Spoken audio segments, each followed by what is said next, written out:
को प्रणाम करते हुए सर्वप्रथम यहाँ पर उपस्थित मंचासीन आपके लोकप्रिय शिक्षक श्रीमान सिद्धार्थ त्रिपाठी भाई साहब एवं जीवन के संघर्षों में अपनी जोत जगाने वाले आप ही के बीच से उठकर आपके शिक्षक आदरणीय मूलचंद भाई साहब एवं यहाँ पर उपस्थित दूर दराज से आए हुए दुर्लभ भाइयों एवं बहनों सभी को गणतंत्र दिवस की हार्दिक शुभकामनाएं।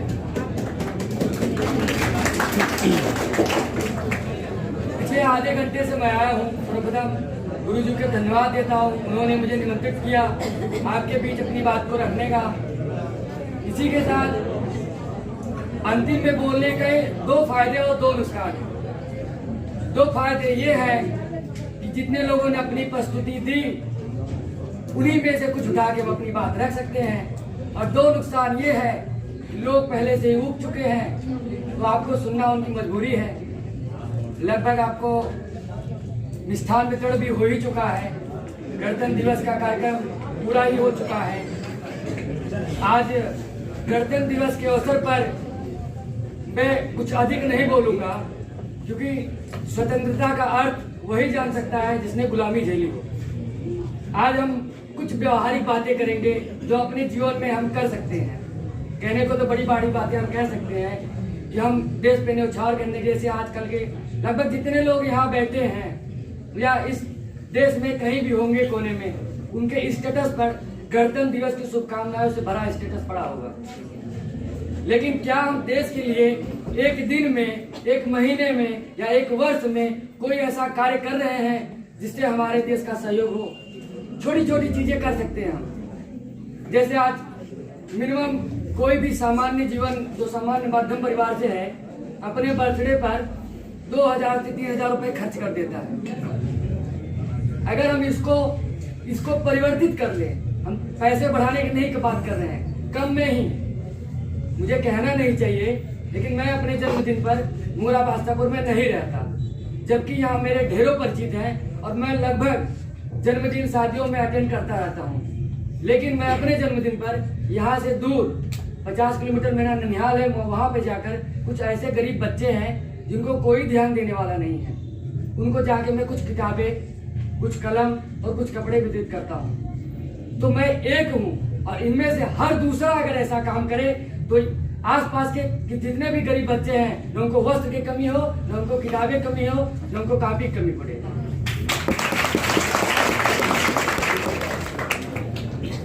जब चंद्रशेखर आजाद जी ने, भगत सिंह ने, उनकी भी जवानी थी, उनके भी जीवन थे, उनका भी परिवार था।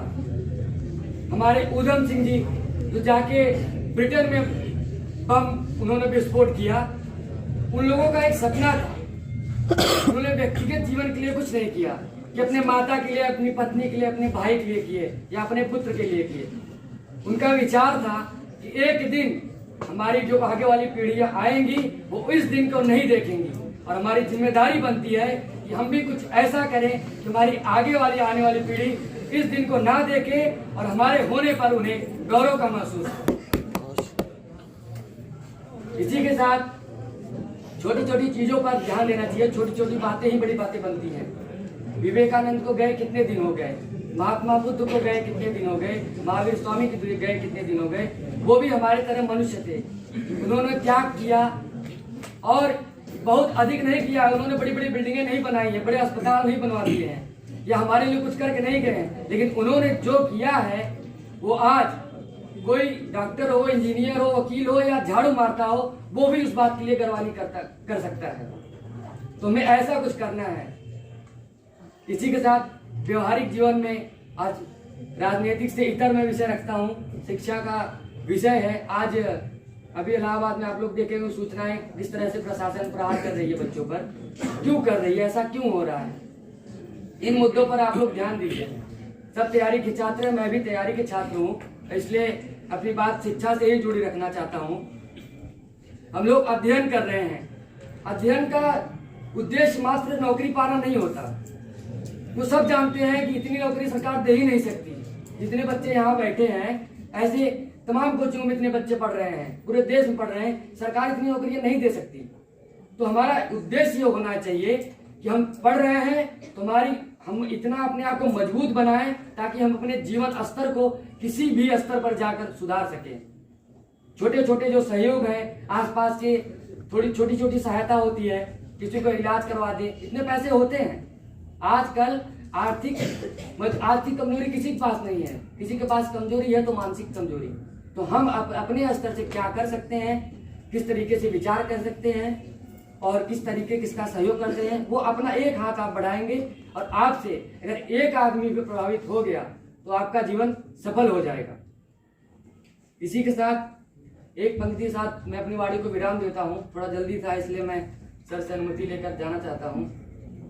सफर में मुश्किलें आए तो हिम्मत और बढ़ती है, सफर में मुश्किलें आए तो हिम्मत और बढ़ती है, कोई जब रास्ता रोके तो जुर्रत और बढ़ती है। सफर में मुश्किलें आए तो हिम्मत और बढ़ती है, कोई जब रास्ता रोके तो जुर्रत और बढ़ती है। बिकने पे आ जाओ तो घट जाते हैं दाम अक्सर, बिकने पे आ जाओ तो घट जाते हैं दाम अक्सर, न बिकने का इरादा हो तो कीमत और बढ़ती है।